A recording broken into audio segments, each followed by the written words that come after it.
বন্ধুরা, এটা বলতেই যেন গর্ব হচ্ছে যে আজকে আমরা সাক্ষী হব একটা স্বাধীনতার আন্দোলনের। হ্যাঁ, এই আন্দোলনকে নেতৃত্ব দেবে হাজারো হাজারো নারী। যে রাত নারীদের কাছে ভয়, আজকে সেই রাতকেই গ্রাস করবে নারীরা, দখল করবে নারীরা। কিন্তু নারীরা একা নয়, এই পুরুষরাও কিন্তু তাদের পাশে রয়েছে। কারণ এই সমাজকে তো আমাদেরকেই বদলাতে হবে, আর নারীরা আজকে এগিয়ে রয়েছে। তারা চায় বিচার, আর আমরা চাই বিনাশ।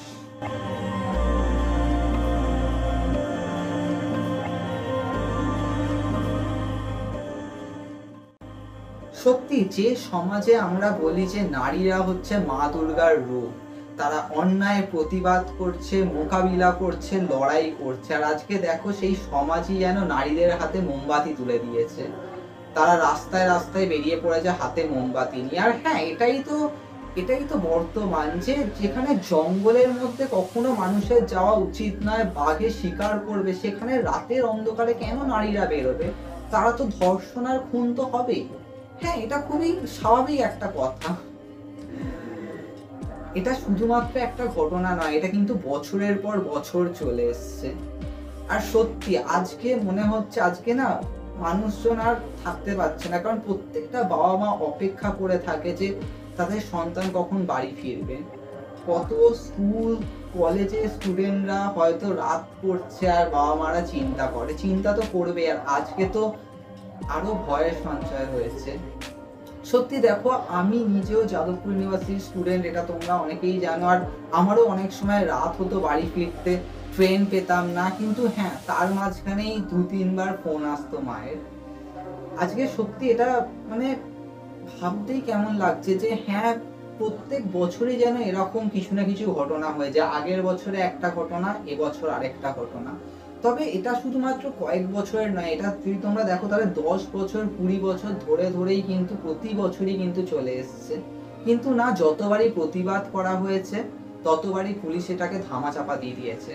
পুলিশ আজকে বলছে মেয়েটার অভিভাবককে যে আপনার মেয়ে আত্মহত্যা করেছে, যেখানে গণধর্ষণের শিকার হয়েছে। হ্যাঁ, পুলিশ তো ধামাচাপা দেবেই, কারণ এই সমস্তর ওপরে তো রাজনৈতিক হাত থাকে, আর তারা তো চাইছেই যাতে প্রমাণ লোপাট হোক, তাই জন্যই তো এত ভাঙচুর। কিন্তু আজকে ছাত্রছাত্রীরা রাত্রির বেলা জমায়েত হয়েছে, কারণ যে রাত তাদেরকে ধ্বংস করছে আজকে সেই রাতকেই তারা ধ্বংস করে দেবে। সত্যি আজকের রাতটা সবচেয়ে বড় রাত, আর কালকে সকালে সূর্য যেন তাদের নিরাশ না করে এই প্রার্থনা করি। আর আমরা সকলেই কিন্তু তাদের সাথে রয়েছি। তাই এবছরের স্বাধীনতা দিবসটা কিন্তু সত্যি আমাদেরকে কিন্তু স্বাধীনতা আদায় করতে হবে। এই লড়াইটা কিন্তু হতে পারে বছরের পর বছরে, কিন্তু আজকে কিন্তু আর তারা রেহাই দিচ্ছে না। আজকে তারা পেরিয়ে পড়েছে। আজকে দেখবে তোমাদের চারপাশের এলাকা পুরো জুড়ে হাতে মোমবাতি নিয়ে এগিয়ে রয়েছে নারীরা। শুধু নারীরা কেন বলবো, কারণ আমরা সেই সমস্ত মানুষগুলোর মতো নই, সেই সমস্ত পিশাচদের মতো নই, আমরাও এগিয়ে রয়েছি পুরুষরা। আমরা সবাই একসাথে এগিয়ে রয়েছি। হ্যাঁ, এটা ঠিক যে আজকে বাবা মায়েরা বলবে যে পড়তে বস, এই সব কিছুতে কান দিস না, কিন্তু সেই বাবা মায়েরাই যখন তাদের সন্তানকে একটা বড় বিশ্ববিদ্যালয়ে পাঠাবে পড়ার জন্য, কত বিশ্ববিদ্যালয়ে তো এরকম ভাবে রেপ হয়, এরকম ভাবে র্যাগিং হয়, কিন্তু না, সেই খবর কিন্তু ধামাচাপা পড়ে যায়। তাই জন্যই তো তাদের রেপুটেশন অনেক হাই। আমরা সবসময় বলি যে ওই বিশ্ববিদ্যালয়ে দেখো কত রিসার্চ হচ্ছে, কত কাজ হচ্ছে, কিন্তু তার বিহাইন্ডে কত কিছু রয়েছে আমরা জানি না। কত প্রফেসর কত স্টুডেন্টকে রেপ করেছে, কিন্তু হ্যাঁ, সেই স্টুডেন্ট আজকে হয়তো বড় বড় জায়গায় পোস্টে রয়েছে। হ্যাঁ, তারা সেই রাতটাকে মেনে নিয়েছে, কারণ সবকিছু শেষে হয়তো পরিবারকে কিছুটা টাকা পাঠাতে পারবে, কিন্তু সেই মেয়েটা সেটাকে অ্যাকসেপ্ট করেনি, তাই জন্য ধর্ষণ আর খুন হতে হয়েছে। তাই জন্য এটাকে কিন্তু মেনে নিতে হবে, এটার প্রতিবাদ করতে হবে। কিন্তু সত্যি কি এই প্রতিবাদের কোনো ফল দাঁড়াবে, নাকি সমস্ত কিছু একই রকম সাইকেলের মতো এগিয়ে যাবে এগিয়ে যাবে এগিয়ে যাবে? সত্যি আজকে মনে তো হচ্ছে যে হ্যাঁ, পুরো রাস্তা জুড়ে মানুষ বেরিয়ে পড়েছে, আজকে সারা রাত মানুষ বেরিয়ে থাকবে, ছাড়বে না। তারা চায় বিচার চায়, কিন্তু সত্যি কি বিচার হবে, নাকি আবার সেই একই সাইকেল ঘুরে যাবে ঘুরে যাবে ঘুরে যাবে? আজকে সকাল থেকে শুরু হয়েছে এই আন্দোলনের প্রক্রিয়া। সকাল থেকে শুরু হয়েছে কত কত পোস্টার ব্যানার তৈরি, কারণ তারা চায় যে এই রাতটাকে যেন মার্ক করে রাখতে, এই রাতটা যেন সবাই যেন মনে রাখে যে হ্যাঁ ছাত্রছাত্রীরা কি করেছে। আর ছাত্রছাত্রীরাও দেখাতে চায় যে হ্যাঁ, যতই তারা শক্তিশালী হোক, যতই তারা টাকা দিয়ে সমস্ত কিছু বন্ধ করে রাখুক, কিন্তু আমরা বের করে ছাড়বো, আমরা বিচার চাই, আমরা বিনাশ চাই।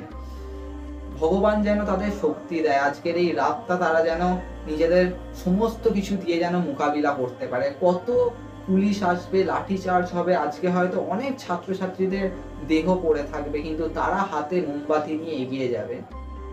আমরা প্রার্থনা করি ভগবানের কাছে তারা যেন শক্তি পায়, তারা যেন এই আন্দোলনে মোকাবিলা করতে পারে, যেন লড়াই করতে পারে। কারণ এই বিচার শুধু একটা মেয়ের খুন হওয়ার নয়, এই বিচার হাজারো হাজারো হাজারো হাজারো ছাত্রছাত্রীদের উপর অন্যায় হওয়ার। সত্যি আমরা এই সমাজে বাস করে যেখানে ছাত্রছাত্রীদের উপর এরকম অন্যায় হয়, হ্যাঁ কিছুজন মেনে নিয়ে মুখ বুজে সহ্য করে নেয়, কিছুজন যারা প্রতিবাদ করে তাদেরকে এইভাবে নৃশংস মৃত্যুর সম্মুখীন হতে হয়।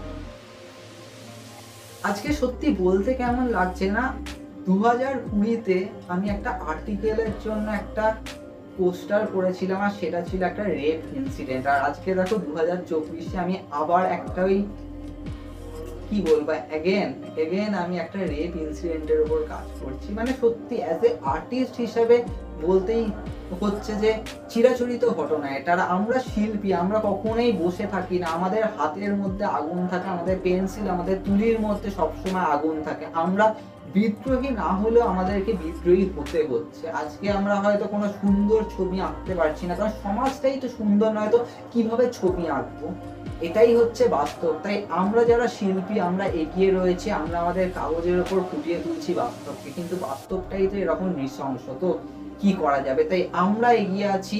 আমি তোমাদেরকে বলবো তোমরা অনেক ইয়ং আর্টিস্ট, তোমরাও কিন্তু প্রতিবাদ করো, কারণ তোমরা ভুলে যেও না যে তোমরা শিল্পী, আর শিল্পী সত্তার গুরুত্বটা কখনোই ভুলে যেও না। তোমাদের পরিচয় কি শুধুমাত্র ভাইরাল হওয়া নয়, তোমাদের পরিচয় হচ্ছে বাস্তবকে তুলে ধরা, এটাই কিন্তু শিল্পীর পরিচয়। তাই নিজেদের পরিচয় দেখাও, আর আজকের রাতটা সাপোর্ট করো সেই সমস্ত মানুষদের। তোমরাও দেখবে রাস্তায় অনেক হাজারো মানুষ বেরিয়েছে, তাদেরকে জল দাও, তাদেরকে সাহায্য করো। আমি বলছি না তাদের সাথে এগিয়ে যাও, কিন্তু তাদেরকে সাহায্য করো, কারণ তাদের শক্তির দরকার, তাদের মনোবলের দরকার, তাদেরকে মনোবল দাও, এগিয়ে যাও। এভাবেই সকলকে জানাবো হ্যাপি ইন্ডিপেন্ডেন্স ডে।